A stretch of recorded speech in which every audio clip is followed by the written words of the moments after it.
चिल्ला मालदे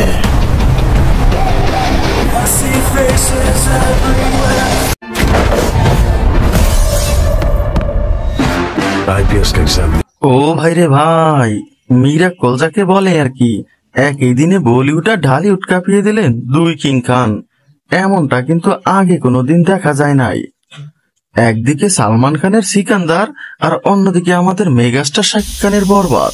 সিনেমা দুটি এমনই অ্যাকশনে ভরপুর যে আকাশে বাতাসে বারুদের গন্ধ ছড়াইয়া পড়ছে।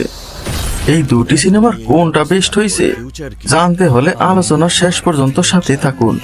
প্রথমেই সালমান খানের সিকান্দার দিয়া শুরু করি। সিনেমার প্রধান চরিত্র সিকান্দার অর্থাৎ সালমান এক ধনী পরিবারের সন্তান, যিনি অন্যান্য সবার মতো আয়েশি জীবনযাপন কাটান।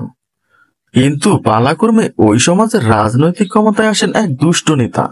দুষ্ট হইলে যেমনটা হয় আর কি, তিনি সবার জীবনে নিয়ে আসেন ঘোর অন্ধকার, সমাজটাকে ডিজাস্টার করে দেন। এই দুষ্ট লোকের হাত থেকে সমাজকে রক্ষা করতেই এগিয়ে আসেন ভাইজান খ্যাত নায়ক সালমান খান। সত্যি বলতে সালমান খানের এমন একটা কামব্যাক কিন্তু ভক্তদের প্রত্যাশাই ছিল। সিকান্দার টিজার দেখে মনে হচ্ছে 2025 সালে বলিউডে রাজত্ব করবে এই সিনেমা। তবে টিজারে নায়িকা রাশমিকার সরব উপস্থিতি একদমই ছিল না। 1 মিনিট 21 সেকেন্ডের টিজার জুড়ে শুধু সালমান খানই ছিল। এবার আসি বরবাদের গল্পে। নিঃসন্দেহে মেগাস্টার শাকিব খানের জীবনের বেস্ট টিজার এই বরবাদ। মেহেদী হাসান হৃদয় একটা জিনিস রে ভাই। দর্শকরা অ্যাকশনের মধ্যে এখন র অ্যাকশন বেশি পছন্দ করে। দর্শকের সেই পালস বুঝেই নির্মাণ করা হয়েছে এই বরবাদ। শাকিব এবং যিশুর লুক কি একটা অবস্থা, জাস্ট অসাধারণ। সিনেমার গল্প মূলত এগিয়েছে নায়িকা ইদিকা পালকে ঘিরে, যিনি পেশায় একজন সাংবাদিক। নায়িকারে পাবার জন্য বড়লোক ঘরের সন্তান শাকিব সবকিছু করবার পারে।